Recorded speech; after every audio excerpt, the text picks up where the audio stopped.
Y 90% de los negocios que empiezan fracasan. Él es Iván Casiano. Pasó de liderar durante 10 años un exitoso taller de reparación de autos a reinventarse como inversionista inmobiliario y emprendedor en Idaho. Él renunció a su trabajo, yo no renuncié al mío. Todos le tienen miedo a ese fracaso. Tuvimos que aprender a hacer marketing, a hacer ventas, y fuimos a los negocios de habla hispana y les hicimos pósters grandes. Les dijimos que si podíamos pegarlo allí. Bob trae los $110,000, pero hay maneras gratis de hacer esto. Él me compró la mitad de mi negocio y esa propiedad triplicó en su valor, y eso es completamente falso, porque puedes hacer dinero sin tener dinero. Esa persona le iban a embargar, el banco le iba a embargar su casa. Tienes dos opciones: o vendes la casa o lo pierdes al banco. Yo no quiero tener esa cara de decirle a mi hijo, puedes hacer lo que quieras en este mundo, y que me diga, ¿y tú qué quisiste hacer? Hola Iván, muchas gracias por tu tiempo, por el espacio en tener esta entrevista. Quiero empezar para que el público te conozca un poco más. Cuéntanos, ¿cómo empezaste en el mundo de los negocios y qué te llevó eventualmente a bienes raíces? Hola, buenas tardes, Kate. Muchas gracias por tenerme aquí como invitado. Es un honor. ¿Cómo empecé en el mundo de los negocios? Es una pregunta interesante. Creo que te podría decir que es un poco de destino junto con una combinación de buena suerte. Te puedo explicar que mi primer negocio antes de que empezara en bienes raíces fue en el 2014.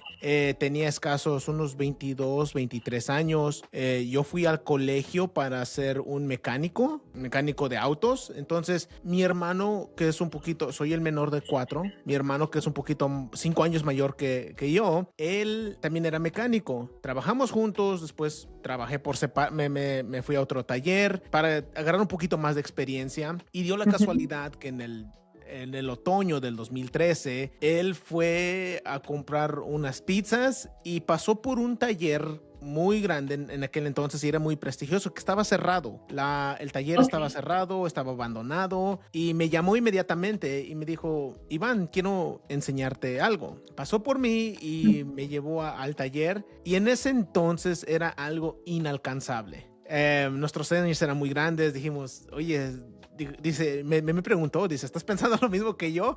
Digo, sí, estoy pensando exactamente lo mismo que tú, nomás que no tenemos tanto dinero para comprar un taller así. Me imagino que la propiedad va a valer mucho y no sé cómo podamos empezar. De todos modos, entre los dos reunimos un poco de ideas, y lo que terminó pasando es de que en el siguiente año, en la primavera, le llamamos al dueño o a la gente de bienes raíces que estaba poniendo esa propiedad de venta. Le dijimos que si el dueño consideraría rentarnos el taller por un año mientras juntamos dinero, y al término del un año entonces poder comprarlo, porque ningún banco te va a financiar. Fuimos a los bancos, no nos prestaban, éramos un par de adultos jóvenes, no teníamos, y empezar, aunque lo creas o no, los bancos no financian negocios que están empezando porque piensan que vas a quebrar, y 90% de los negocios que empiezan fracasan. Entonces no calificamos para ningún préstamo, y simplemente decidimos rentar. El dueño aceptó. En el 2014, la primavera del 2014, como en marzo, él renunció a su trabajo, yo no renuncié al mío, y los dos empezamos esa aventura de empezar un taller juntos, con un poco de préstamo de mi papá, que nos prestó dinero para comprar ciertas herramientas y equipo para instalar el taller. Empezamos, y eso pues poco a poco fuimos creciendo, adquirimos empleados, crecimos muy rápido en 6 meses, y fue nuestro sueño hecho realidad, y esa fue mi primer vez que emprendí. Antes de eso, simplemente tuve 2 trabajos, uno en el rancho junto con mi papá, y el otro era de ayudante de mecánico en el mismo taller de mi hermano, hasta que me gradué de mecánico. Pero nomás he tenido esos 2 trabajos en mi vida, y luego decidí emprender. Wow, y qué aventura, ¿no? Tu primer negocio con tu hermano apostándolo todo, digamos, ¿no? Y empezar este negocio que, como me dices, en 6 meses pues creció mucho y te ayudó a todo lo demás que vino después. Pero cuéntanos cuáles han sido entonces las lecciones que aprendiste a raíz de este negocio en esta mecánica. Hay muchas lecciones que he aprendido, hay muchas lecciones, pero todo empieza en la mentalidad. Si no hubiera tenido la mentalidad correcta, ni mi hermano ni yo, nunca hubiéramos empezado ese negocio. Y creo que desafortunadamente en el mundo de hoy todos están con una mentalidad de miedo al fracaso, de miedo a los que digan los demás, de miedo que seas el hazme reír o la vergüenza. Entonces todos le tienen miedo a ese fracaso, ¿no? De que si no funciona, pues la gente van a hablar de ellos.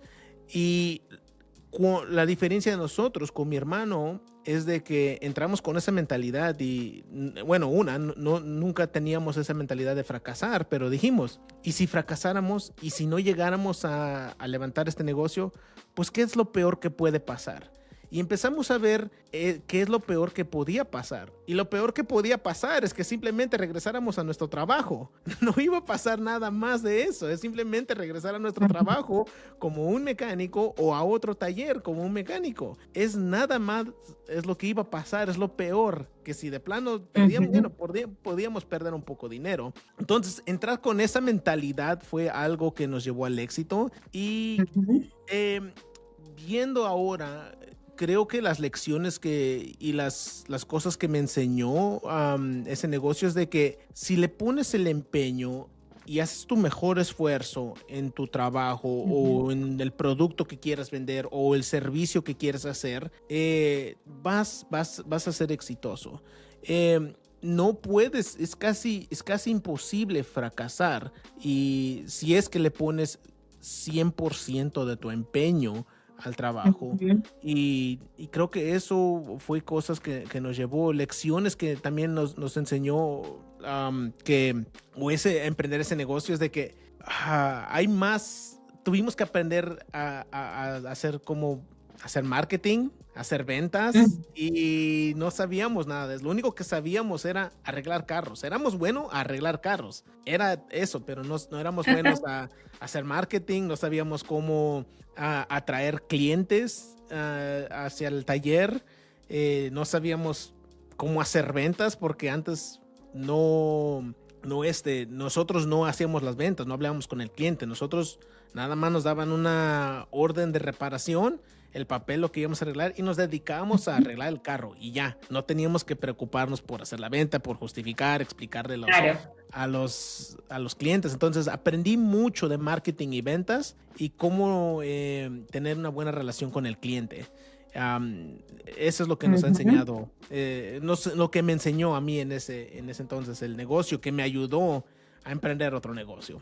Wow. Y es verdad lo que comentas con respecto a la mentalidad de un emprendedor, de que a veces se limita en no emprender o no abrir un negocio porque piensa voy a fracasar, o hay mucho temor, mucha duda, ¿no? Y como dices, si no te lanzas no sabes si es que vas a crecer o no. Entonces hay que dejar el miedo, ¿no? Entonces ahí estoy muy de acuerdo contigo, porque esa es la filosofía también que comparto. Y lo que comentas también acerca de, bueno, me tocó aprender marketing, me tocó aprender servicio al cliente, me tocó aprender otras cosas, y es lo que un emprendedor en sí tiene que, bueno, abrirse y no cerrarse y aprender lo que tenga que aprender para que pueda elevar y hacer crecer su negocio. Entonces, allí, ¿cómo es el tema de cómo aprendiste marketing? ¿O te inscribiste a una escuela, a un curso, o fue error, o empezaste a investigar otros negocios? ¿Cómo fue ese proceso?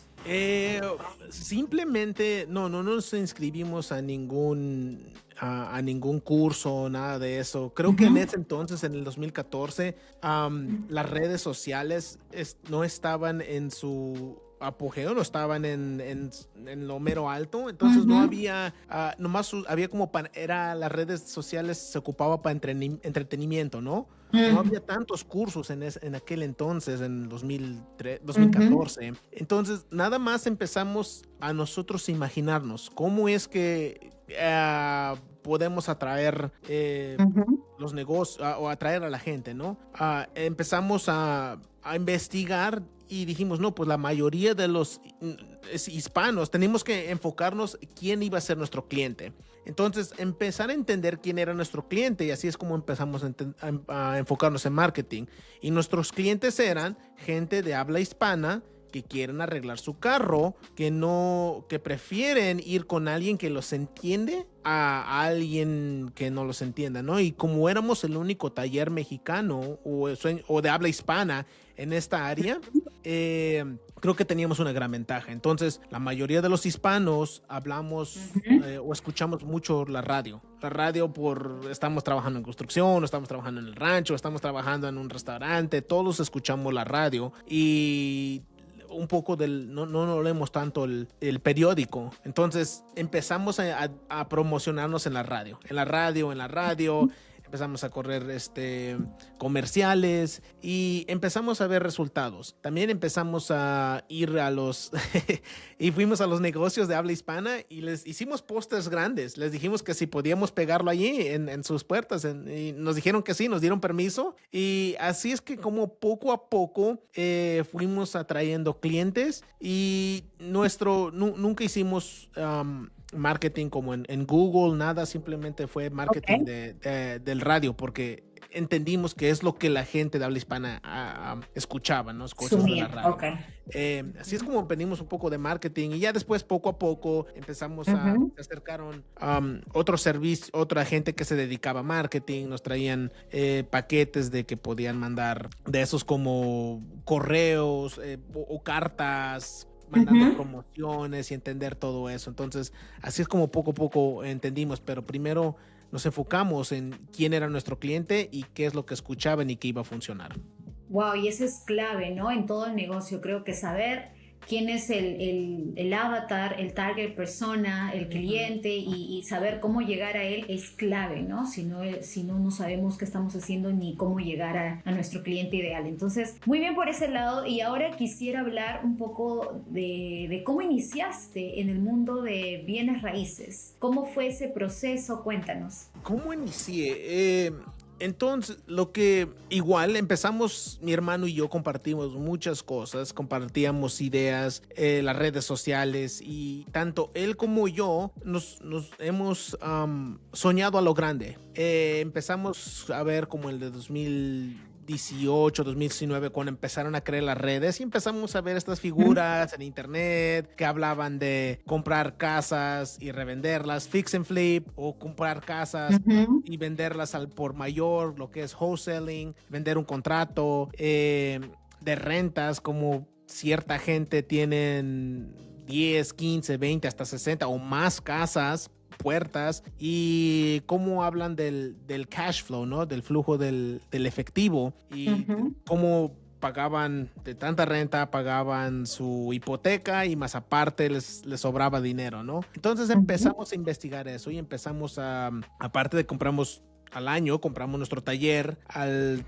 segundo año de empezar nuestros negocios, compramos otra propiedad al lado de nosotros que era usado como un autolavado, y empezamos a ver que el valor empezaba a subir. Entonces algo en nosotros hizo clic, pero lo que para mí despertó fue una propiedad que todavía soy dueño con mi hermano, comercial, que es como un 1.5 acres en la carretera más transitada, en la segunda carretera más transitada de Burley, Idaho. Lo compramos en el 2019 por $270,000. Y esto fue antes de COVID, y en el 2022 empezaron a gente a llamarnos, y agentes de bienes raíces, tanto como gente desconocidas de una cold call, y nos empezaron a hacer ofertas. Las ofertas llegaban hasta $650,000. Oh, wow. Entonces, cuando le empezamos a escuchar eso, sabíamos que habíamos hecho una buena inversión sin querer hacerlo, pero fue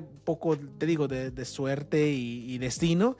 Y eso es algo lo que encendió una chispa en mí. Dije, bueno, si puedes comprar bajo y mantener la propiedad por tanto tiempo o por un largo tiempo, va a subir de valor, y dentro de 10, 15 años lo puedes vender y puedes comprar otras cosas, y eso es lo que empezó. En el 2023 le dije a mi hermano, le propuse la idea de que vendiéramos el negocio, de que vendiéramos el taller, y también él tenía esa idea. Simplemente que él no quería empezar de nuevo, o no quería empezar otro negocio. Y le dije que en el 2023...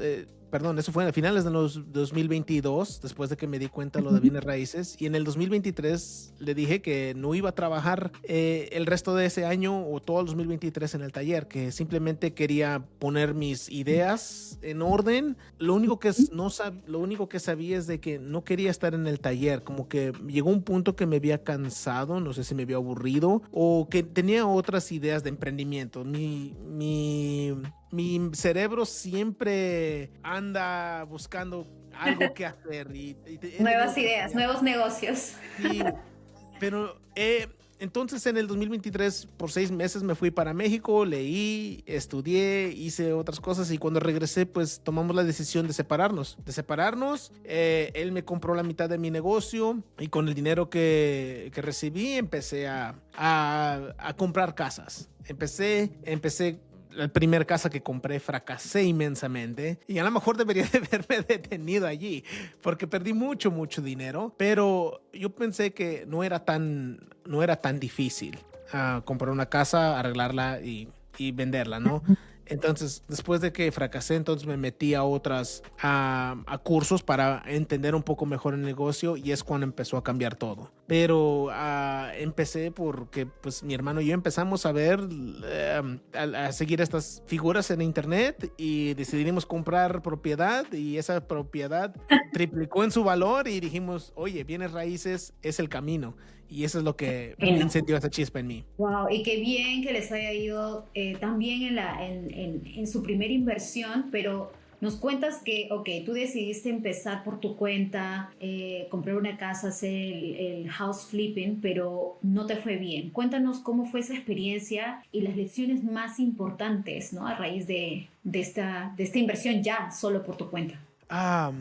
Vaya, muchas lecciones. Muchas lecciones. Creo que te voy a decir la historia y después te voy a dar las 3 lecciones que cualquier inversionista debe de entender, ¿no? Pero empecé a ver cómo puedes conseguir estas casas en línea, y hay 2 maneras: casas que ya están a la venta por agentes de bienes raíces, o casas que no están en el mercado y que tienes que ir directo al dueño, ¿no? Hacer trato con el dueño. Yo me enfoqué a buscar casas en línea porque no necesitas dinero para hacer marketing, ya están a la venta, simplemente tienes que comprar la casa y arreglarla, ¿no? Entonces vi casas que necesitaban trabajo, les hice ofertas, tenía unos cuantos conocidos que dice, pues tienes que simplemente dar la oferta. De tantas casas pasaron 2-3 meses y no tenía éxito hasta que alguien aceptó mi oferta. Esta gente de bienes raíces tenían una casa a la venta por $140,000, creo, y él hizo una oferta de $90,000 y la aceptaron en efectivo. Decidí comprarla. En ese entonces usé dinero, lo que le dicen hard money, un préstamo, para tratar de establecer una relación con esos prestamistas para que al futuro ya me conocieran y pudieran hacerme más préstamos. El interés es alto. Y hice todo lo que un inversionista no debe de hacer. Por ejemplo, a la inspección, yo le dije que no iba a inspeccionar la casa, que nada más necesitaba ver, que no iba a contratar a alguien profesional para inspeccionar la casa, que yo nomás lo iba a inspeccionar por mi propia cuenta. Quería ahorrarme $300, cosa que no debes de hacer si no estás seguro de algo. Lo decidí. Segundo cosa que no debería de haber hecho es contraté a un amigo, o ese amigo que hacía remodelaciones en otras casas, decidí hablarle a él, y nada más lo hacía por su propia cuenta. Trabajaba por una empresa, pero también lo hacía por su propia cuenta, ¿no? No era alguien profesional, no tenía alguien su licencia, y es cuando me dijo que podíamos arreglar todo lo malo que tenía esta casa una vez que ya estaba bajo contrato, y decidí lanzarme y comprarla. Algo en mí sabía que no debería de haber hecho eso, pero de todos modos lo hice. Junto con mi esposa también, que me apoyó. Dice, pues Iván, lo peor que puede pasar es que pierdas a lo mejor unos cuantos dinero, ¿no? Pero no vas a saber hasta que lo intentes. Entonces ella también me empujó mucho, pero lo hice. Y ahí es donde cae el tercer error que debería ser. Una vez antes de cerrar el trato, quería echarme para atrás. Sabía que creo que no era una buena inversión. Y tu intuición, tu corazonada te decía no.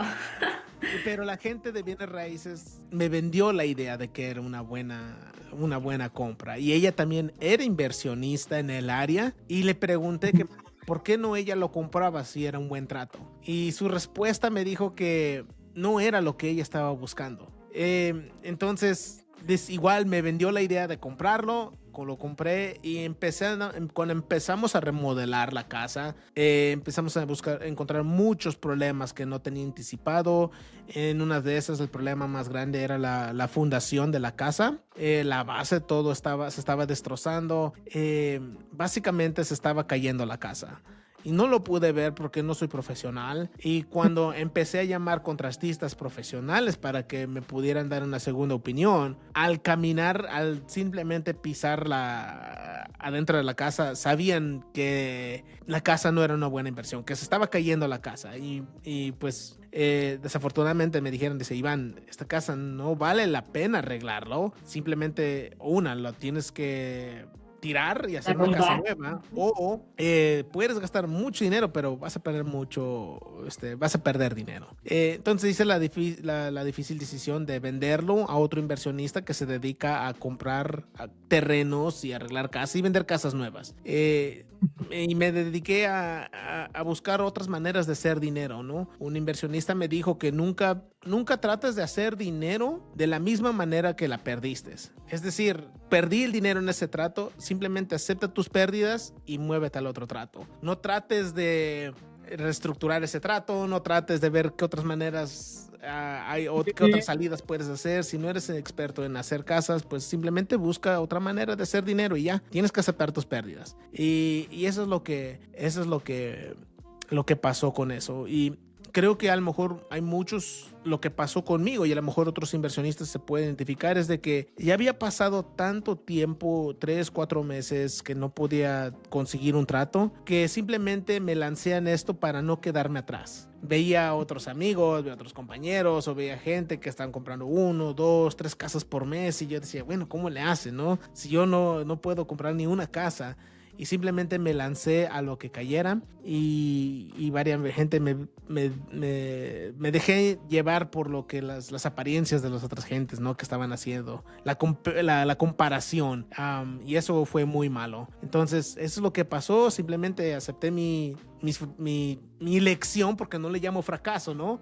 Fracaso es cuando no aprendes nada, pero aprendí. Claro. Y decidí entonces a vender contratos al por mayor, a wholesaling, y así es como navegué esa situación y decidí cambiar en el 2024 a otra estrategia, y ahí es donde empecé a agarrar un poco de experiencia, más conocimiento, qué hacer, qué no hacer, y aprender mi lección, y empezó a crecer un poco mi negocio. Wow, y muy valioso lo que cuentas, ¿no? Tu experiencia con este primer trato de house flipping, y lo que tú comentas, estas lecciones tan importantes, primero de saber lo que uno está haciendo, ¿no? Educarse. Segundo, la comparación que comentas, ¿no? A veces nos lanzamos a un negocio para no quedarnos atrás y tal vez no estamos siguiendo el camino correcto, y también no confiar, ¿no? Saber exactamente con qué profesionales estamos hablando, en este caso que tú mencionabas, ¿no? La inversionista que te decía y que no fue totalmente transparente, que por ahorrar $300 no quisiste contratar a un especialista en revisar la casa, ¿no? Y esto nos puede servir de lecciones para todos nosotros que somos emprendedores, para los que están viendo esta entrevista, ¿no? Lo importante que es saber lo que estás haciendo, tener el presupuesto para hacer las cosas correctas, y bueno, y elegir a los profesionales correctos también, ¿no? Comentas allí que decidiste, a raíz de esta experiencia, entrar al mundo del wholesaling. Entonces, para todos aquellos que no saben o no están familiarizados con este término, ¿cómo podrías resumir qué significa el wholesaling y cómo ahora mismo estás trabajando en este mercado? Ok, para todos aquellos que no saben lo que significa wholesaling, que es básicamente vender al por mayor, es simplemente eres el intermediario entre un vendedor y un comprador. Tú eres el intermediario.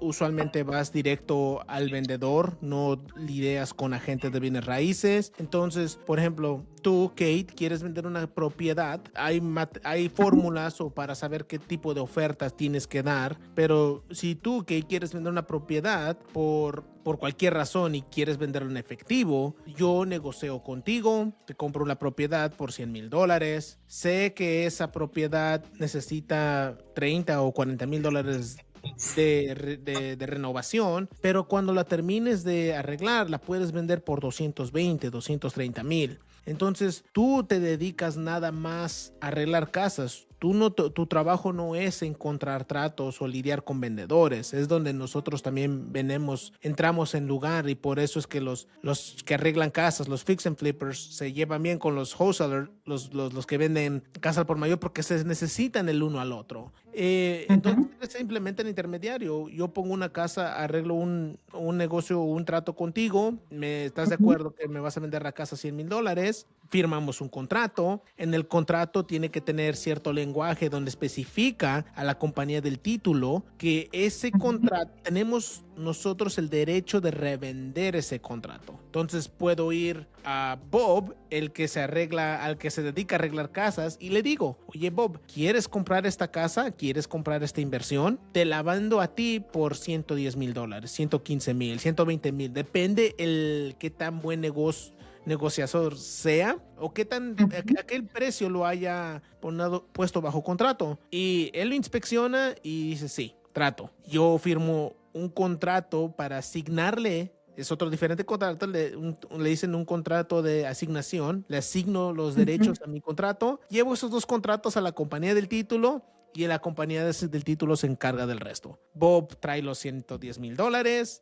El vendedor va y firma las escrituras al comprador, y la compañía del título se encarga de darme la diferencia de $100,000 a $110,000, y me paga a mí una comisión por encontrar el trato. Pero eso es básicamente lo que es wholesaling. Simplemente ser el intermediario entre un vendedor y un comprador. Wow, y lo has explicado de manera clara. Porque para algunos puede resultar de qué se trata este negocio. Para mí también al inicio no lo entendía muy bien, pero investigando y ahora con tu explicación pues está muy claro. Entonces, ¿cuáles son las oportunidades que ahora mismo o deals interesantes que existen en el mercado en base a tu experiencia en todos estos años?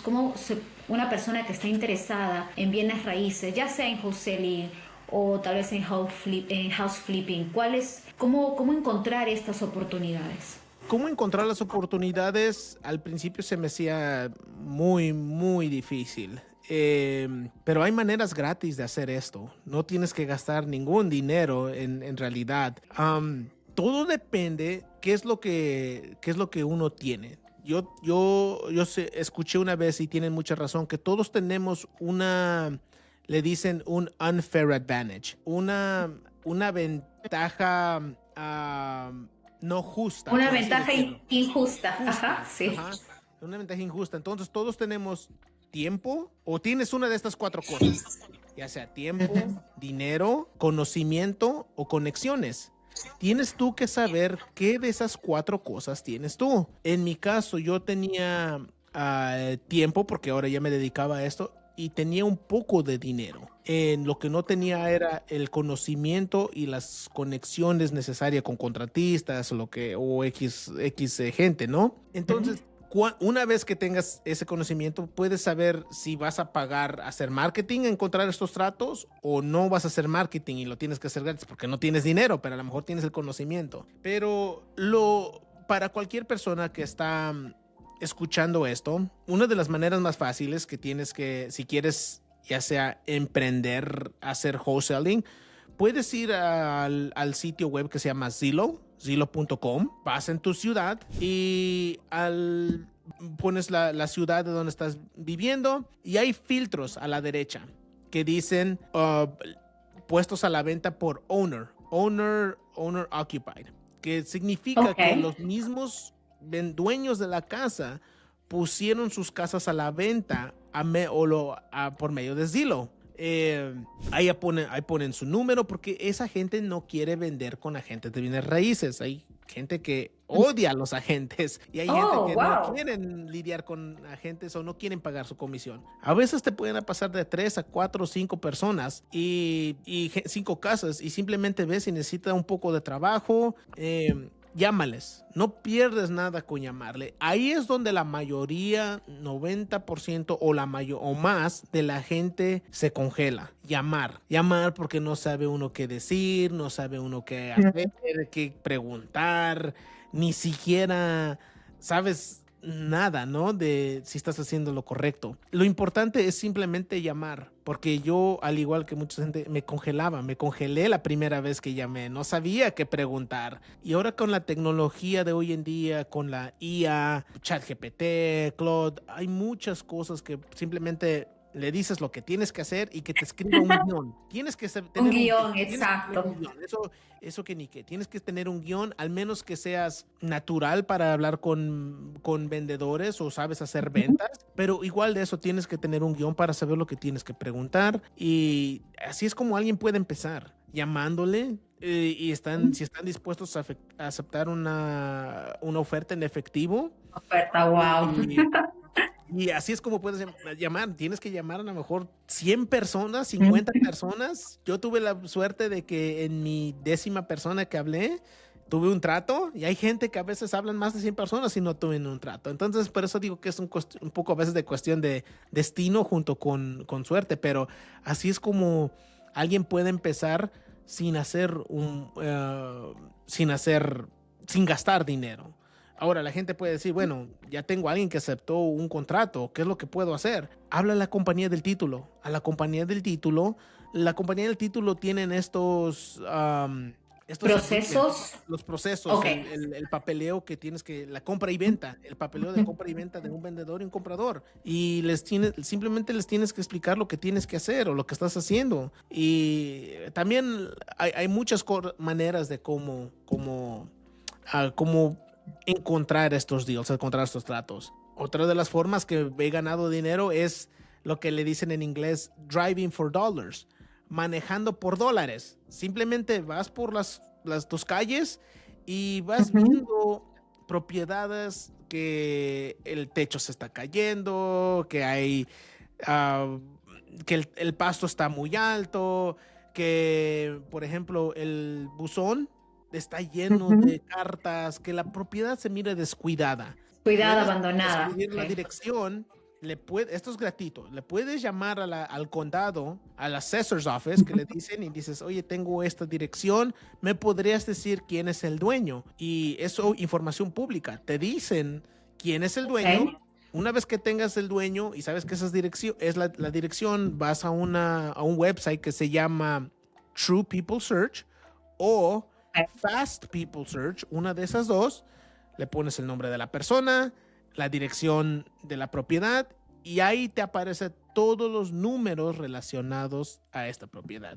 Simplemente le llamas, le dices, oye, vendedor, ¿de casualidad te interesaría escuchar una oferta? Simplemente estuve manejando por la vecindad o el vecindario y vi tu propiedad. Veo que está un poco descuidado. Simplemente tenía curiosidad si te interesaría una oferta. Y hay unos que dicen sí, ¿cuál es tu oferta? Y otros te dicen malas palabras y te dicen que no. Pero esa es parte de negocio. Esas son las maneras gratuitas de hacerlo. Hay maneras pagadas, puedes llamar a pagar cold callers, puedes mandar textos. Hay infinidad de maneras de cómo encontrar tratos. Nada más que tienes que saber lo que estás buscando y un poquito de educación. Muchas gracias por toda esta información. De verdad que estás lanzando perlas a todos aquellos que están pensando en en entrar al mundo de bienes raíces, pero dices, no tengo dinero, no sé cómo hacerlo, el wholesaling es una gran alternativa. Y lo que has mostrado, ¿no? Que es para todos aquellos que están viendo y si quieren saber exactamente, vuelvan a escuchar toda esta parte del clip, todo lo que nos ha mencionado Iván, de cómo hacerlo sin mucha inversión, ¿no? Entonces aquí yo creo que lo más importante, claro, es educarse ya por nuestra propia cuenta y también la valentía, ¿no? Y dejar, digamos, la zona de confort a un lado y llamar a estos posibles vendedores e investigar mucho, ¿no? Con el tema de la misma empresa de titulación que te pueden ayudar con todos estos trámites y papeleos, la investigación que ya viene de parte nuestra y bueno, la valentía y el ser abiertos en analizar y ver cómo seguir aprendiendo en este mundo del wholesaling, ¿no? Y bueno, de verdad que mucha información valiosa. Quisiera aquí ahora entrar al tema de cuando tú analizas una propiedad o una inversión, ¿cuáles son los factores más importantes que consideras ahora, ya que tienes varios años de experiencia? ¿Cuáles son los factores? Antes de que te responda esa pregunta, Sí, quisiera sí, decirte algo muy importante en lo que dijiste atrás. Mucha sí, gente Iván. piensa que no pueden entrar en bienes raíces porque no tienen dinero. No tengo $100,000, no tengo $200,000, $250,000 o lo que sea para comprar esta casa. Iván, es imposible. Tengo dinero, no tengo nada de dinero, no tengo ahorros, no tengo. Eso es completamente falso, completamente falso. Para toda aquella gente que quiera entrar, es solamente un estado mental. Es algo que te ha dicho que la sociedad no te enseña, pero que puedes hacer dinero sin tener dinero. Y suena medio curioso, pero no tienes que tener en absoluto. Te puedo dar un ejemplo. Y quisiera darte un ejemplo con los números, no por presunción, simplemente para que vea la gente lo que es Sí, posible. sí. Yo encontré Ujú. un trato de que la gente, esa persona le iban a embargar, el banco le iba a embargar su casa. Le dije, Ok. vendedor, tienes dos opciones, o vendes la casa o lo pierdes al banco. El banco no te va a dar nada de lo que has acumulado del equity, del plusvalía que le llaman en español. Te compro la propiedad a un descuento, claro, porque ya lo dejas de pasar mucho tiempo, pero te voy a dar dinero al final del día. Negocié con él, tenía el papel, tenía la propiedad bajo contrato, pero no tenía los $165,000 para comprar esa propiedad. Ok. Y ahí es donde entra las relaciones, las conexiones que te había hablado. En ese entonces ya había creado conexiones con un inversionista aquí en Boise, Idaho, que ha aprendido mucho de ella. Y le propuse este trato. Oye, yo traigo el trato, tengo un poco de dinero para rehabilitar la casa, que necesitaba como $25,000 de remodelación, pero no tengo los 165. ¿Qué te parece si tú traes el dinero, yo traigo el trato? Porque lo más importante es el trato. Sin mi trato, ella no puede hacer dinero. Y yo Claro. sin su dinero no puedo cerrar el trato. Entonces nos necesitábamos el uno al otro para hacer dinero. Ella estuvo de acuerdo, ella puso el dinero, yo puse la remodelación, o la mitad de la remodelación, la mitad de los 25, la pusimos en el mercado y se vendió por 270.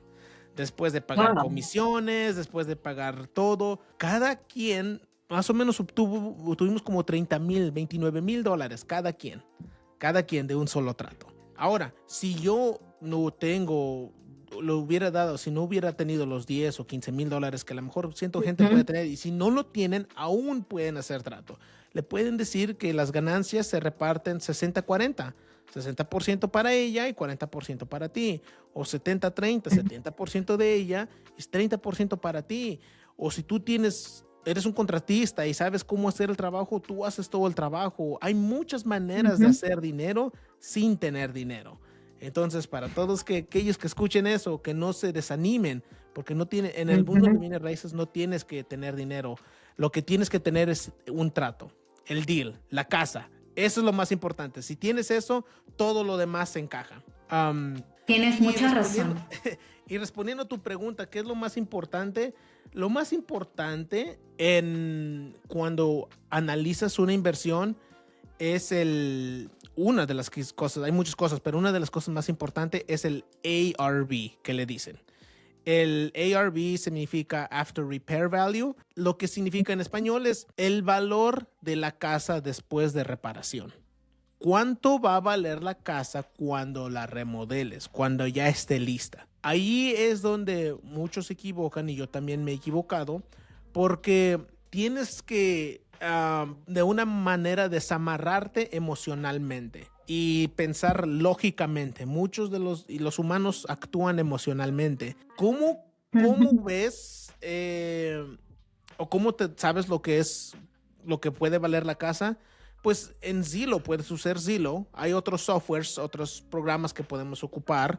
Por ejemplo, PropStream es una de ellas, pero en Zillow lo puedes hacer gratuitamente y simplemente te vas en el área de media milla o menos, que sea el mismo año o dentro de los 10 años de la casa. Si es un 1970, entre 1970 y 1980, no más. No puedes compararla con una casa que fue hecha en el 2015. Tiene que ver qué se ha vendido, si cómo se mira por dentro, que sea el mismo el tamaño, el square footage, que sea el mismo tamaño, que sea muy parecida y que sea muy comparable con la casa que estás analizando. Si ya puedes encontrar 2 a 3 casas que se están vendiendo por 250 o el precio que se está vendiendo o que se hayan vendido, así es como tú puedes saber qué es lo que va a valer la casa, porque si la compró, alguien estuvo dispuesto a comprar esa casa por el precio que la pusieron a la venta.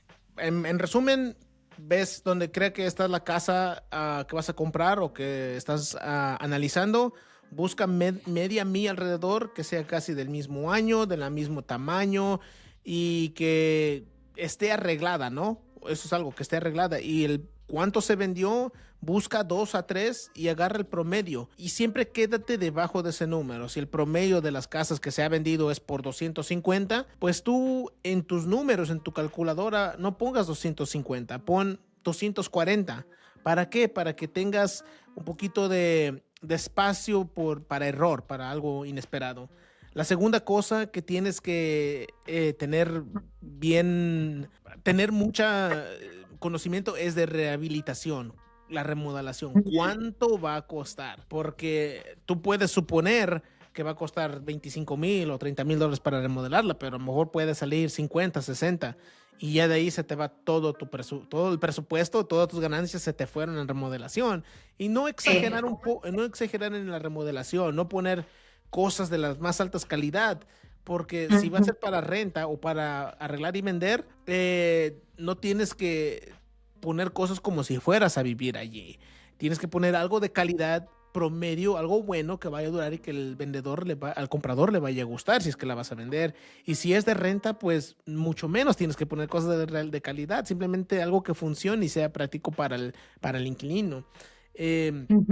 Y una de las cosas que la gente se olvida es lo que nosotros le llamamos es holding cost. Holding cost es cuánto te cuesta de dinero en interés para mantener esta propiedad, ¿no?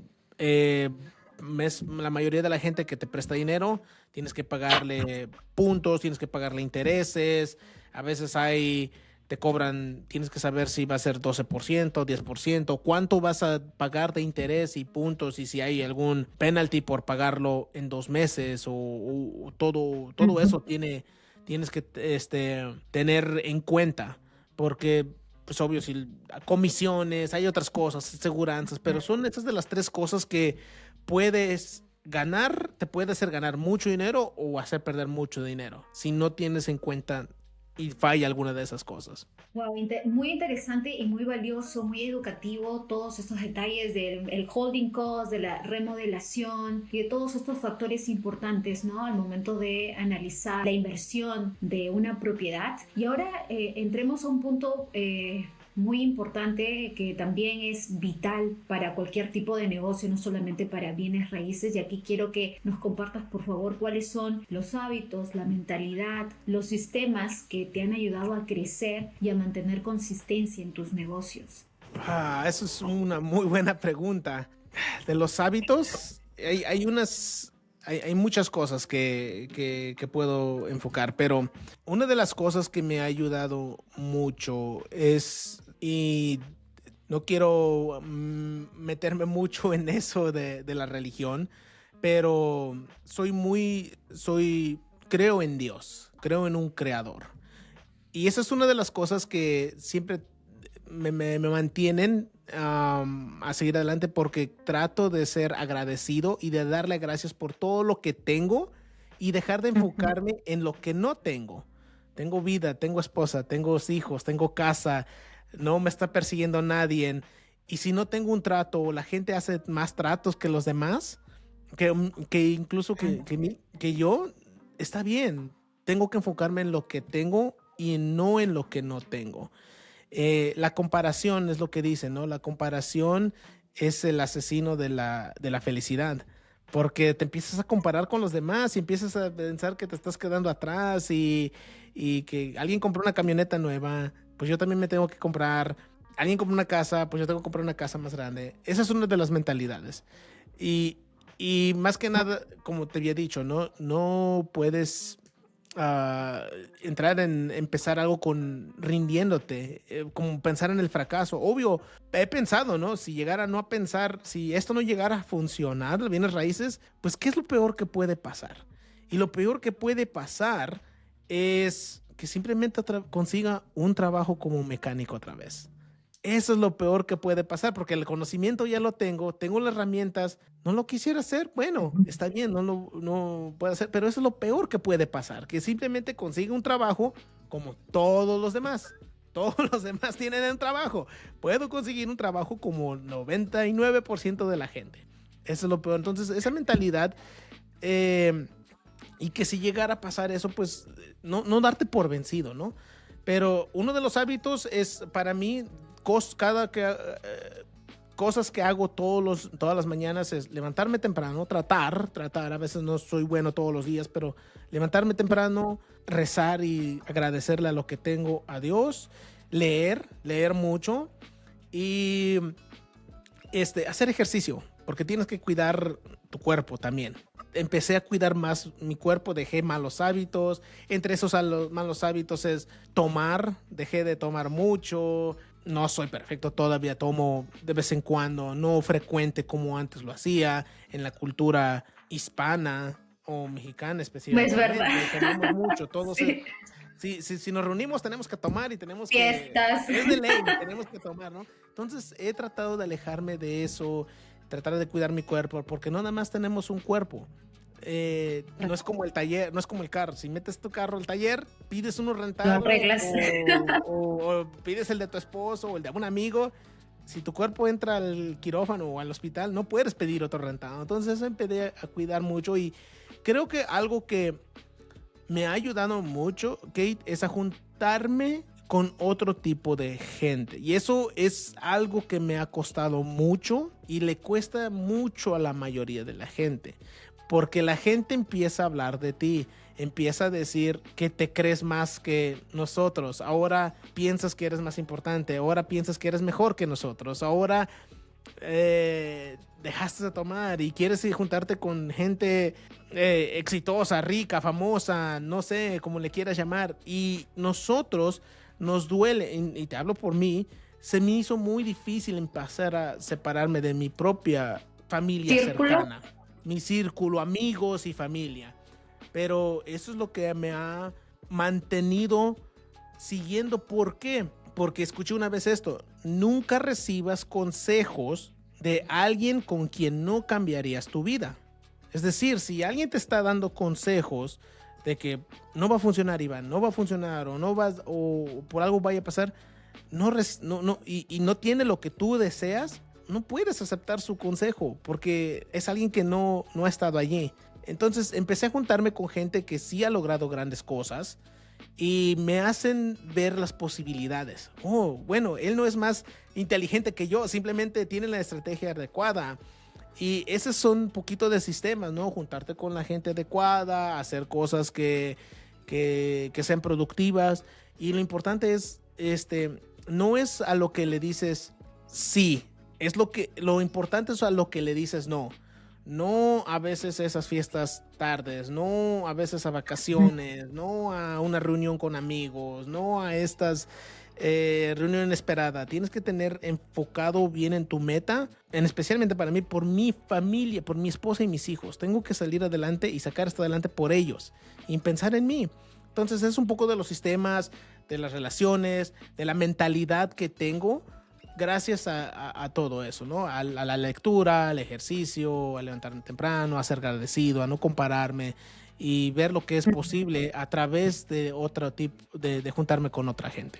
Wow, comparto totalmente todo lo que mencionas porque es algo parecido a lo que me sucedió también a mí cuando llegué a Estados Unidos. Bueno, creo mucho en la superación personal, en crecer, en avanzar, y ya al estar aquí pues mi estilo de vida ha cambiado mucho a raíz, ¿no? También de invertir y en hacer otras cosas, y es muy cierto lo que comentas, que a veces hay ciertos familiares, terceros, la familia, no sé, extendida, que a veces por allí, ¿no? Ya se te subieron los humos a la cabeza, ya, ¿no? Etc, etc. Pero es muy cierto que si queremos avanzar, pues nos toca rodearnos con las personas correctas, ¿no? Que nos van a ayudar a seguir creciendo. Así que, de verdad, muchas gracias, Iván, por toda esta información valiosa, por tu experiencia, por tus consejos. Y dejen, por favor, también en los comentarios cuál ha sido la parte más importante de todo lo que ha mencionado Iván, que les ha llamado la atención, los ha cautivado, alguna lección importante o alguna experiencia similar que ustedes también han compartido.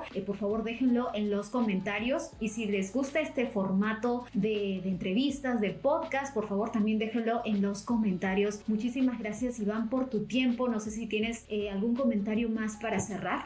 No, simplemente creo que toda aquella persona que quiera emprender, crean en sí mismos, apuesten en sí mismos, es lo mayor que puedes hacer para cambiar el legado que le quieres dejar a tus hijos, ¿no? Es lo mayor, la superación personal es lo que puedes hacer, y si no lo quieres hacer por ti mismo, tan siquiera hazlo por tus hijos. Hazlo por tus hijos, dales el ejemplo, porque no le puedes decir a tus hijos, puedes alcanzar, puedes ser lo que seas en este mundo, si tú no lo has intentado. No lo puedes lograr con ese ejemplo. No tienes, y yo no quiero tener esa cara de decirle a mi hijo, puedes ser lo que quieres en este mundo, y que me diga, ¿y tú qué quisiste hacer? No, pues no me atreví, tuve miedo. Entonces, todos aquellos, échenle ganas. Si algún día tienen una pregunta, donde quiera que estén o escuchen, tienen una pregunta de bienes raíces, me pueden mandar un mensaje en mi Facebook, Iván Casiano, en Instagram, Mr. Iván Casiano. Pueden mandarme un mensaje personal y con gusto les ayudaré a tratar de cerrar el trato, darles guiones o tratar de apoyarlos en lo que más puedan. Así es, vamos a dejar todas las redes sociales y cómo contactarse con Iván en la descripción de este video, y también por pantalla va a salir. Así que bueno, gracias a todos ustedes por haber visto esta entrevista, este podcast, y bueno, nos vemos en el siguiente video. Que todos tengan una bonita semana, un excelente día para ti también, Iván, y hasta el próximo video. Bye bye. Hasta el próximo. Muchas gracias, Kate.